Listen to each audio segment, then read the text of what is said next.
이낙연 전 대표, 이재명 대표 만나는 것도 참 어려운 것 같습니다.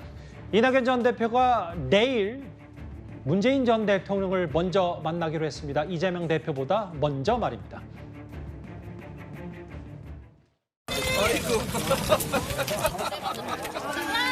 너무 잘 어울려요. 그 대기이기도 한데 특별히 또 책방 응원하러 오고 책방으로 이렇게 또 방문해 주셔서 아니 그 책방이 잘 되지 않겠습니까?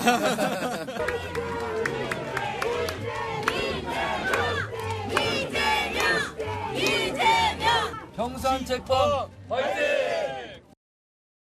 같이 식사라도 하면서 또 허심탄회하게 대화 나누는 게 필요하겠죠. 이런 상황에서 결국 이걸 이겨내기 위해서는 야당이 단합해야 된다, 단결해야 된다, 대표 중심으로 결속하는 게 좋다. 저는 이런 방향으로 좀 힘을 실어주는 게 저는 뭐 좋지 않겠다는 생각을 합니다.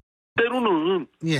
도저히 뜻이 안 맞고 방향을 같이 할 수 없다 한다면 뭐 유쾌한 결별도 각오하고 해야 되지 않겠습니까? 뜻이 다른데 어떻게 같이 예. 한 지붕에 있을 수 있겠습니까?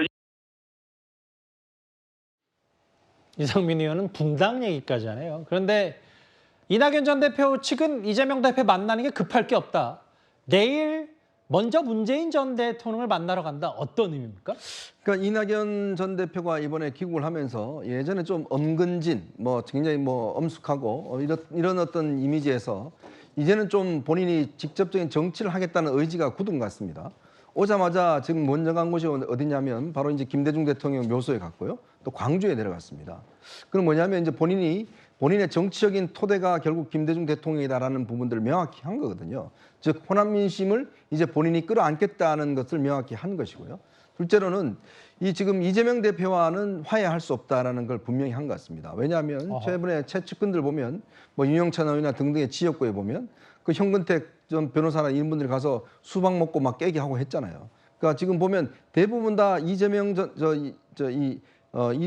전 대표의 핵심 측근들이 있는 지역에 대부분 또 친명의 핵심 측근들이 가서 지금 하고 있어요. 예. 지금 광명이나 등등에서 보면 그거는 보면 굉장히 불쾌하다는 느낌들이 많이 들 겁니다. 예. 그렇기 때문에 지금의 상황에서는 어쨌든간 과거의 어떤 호남의 김대중 세력과 그다음에 이제 이 문재인 대통령의 세력들 이거를 어떤 면에서 이낙연 전 대표가 좀 끌어안고 정치의 재개를 하겠다는 것이 명확한 것 같고 예. 그러기 위해서는 이재명 대표와는 상당히 거리를 두는 긴장감을 형성하는 그런 관계로 저는 앞으로 자리매김할 거다 이렇게 그럼 좀 예상합니다. 더 구체적으로 들어가 봤을 때 이현정 의원께서 보시기에도 최근에 윤영찬 의원인가요? 윤 의원이 예전에 대선 때 막전막후를 공개하면서 이재명 대표 측이 부인의 법인카드 논란 터지니까 본인에게 도와달라 했더라.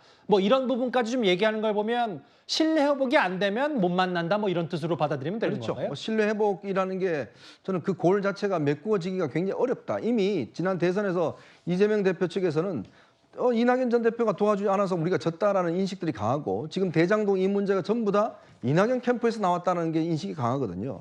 마찬가지로 그런 상황에서 뭔가 선제적인 해명이나 없으면 저는 이낙연 전 대표는 굳이 지금 상황에서 이재명 대표의 손을 잡을 이유는 없다. 이렇게 보고 있습니다. 서울에 있는 이재명 대표를 만나기 전에 양산을 먼저 간다. 최진봉 교수님, 물론 비명계긴 합니다만 이상민 의원이 유쾌한 결별도 각오해야 된다는 말까지 했어요. 저는 이상민 의원이 저런 말씀을 하시고 본인이 예를 들면 탈당을 하거나 아니면 다른 정치적 길을 갈 수는 있다고 봐요. 또 이상민 의원은 사실 그전에도 한번 다른 당에 가셨다가 다시 민주당으로 돌아오신 전력이 있기 때문에 그건 가능하다고 봅니다. 근데 저게 분당까지 갈 거냐 그건 조금 다른 차원으로 저는 접근을 하고요. 이낙연 전 대표도 비명계의 중심은 될 수 있지만 당을 나와서 다른 어떤 정치 세력화를 할 가능성은 저는 낮다고 봐요.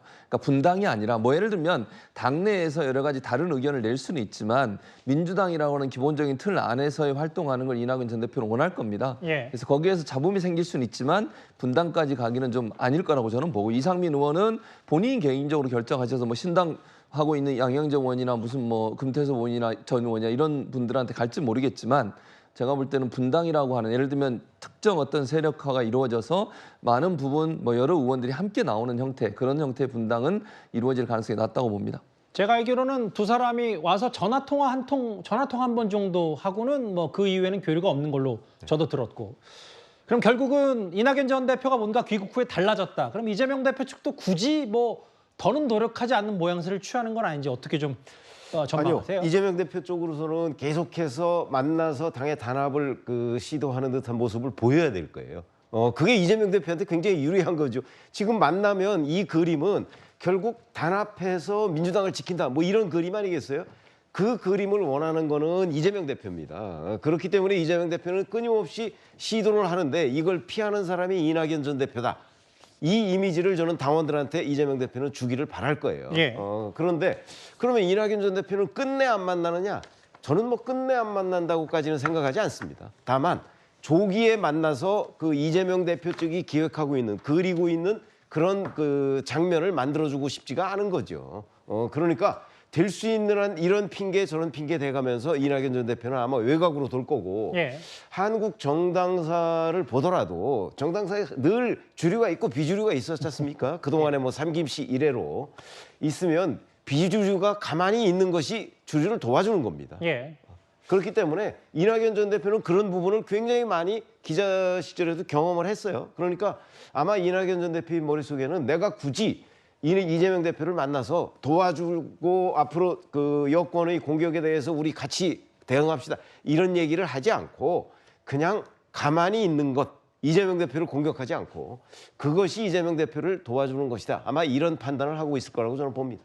최근에 문재인 전 대통령이 아직도 냉전 시대에 사로잡힌 사람들이 있다 이렇게 비판 목소리도 좀 키웠었는데 두 사람의 만남 내일 아마 많이 주목이 될 겁니다. 이번 주제 정리하겠습니다.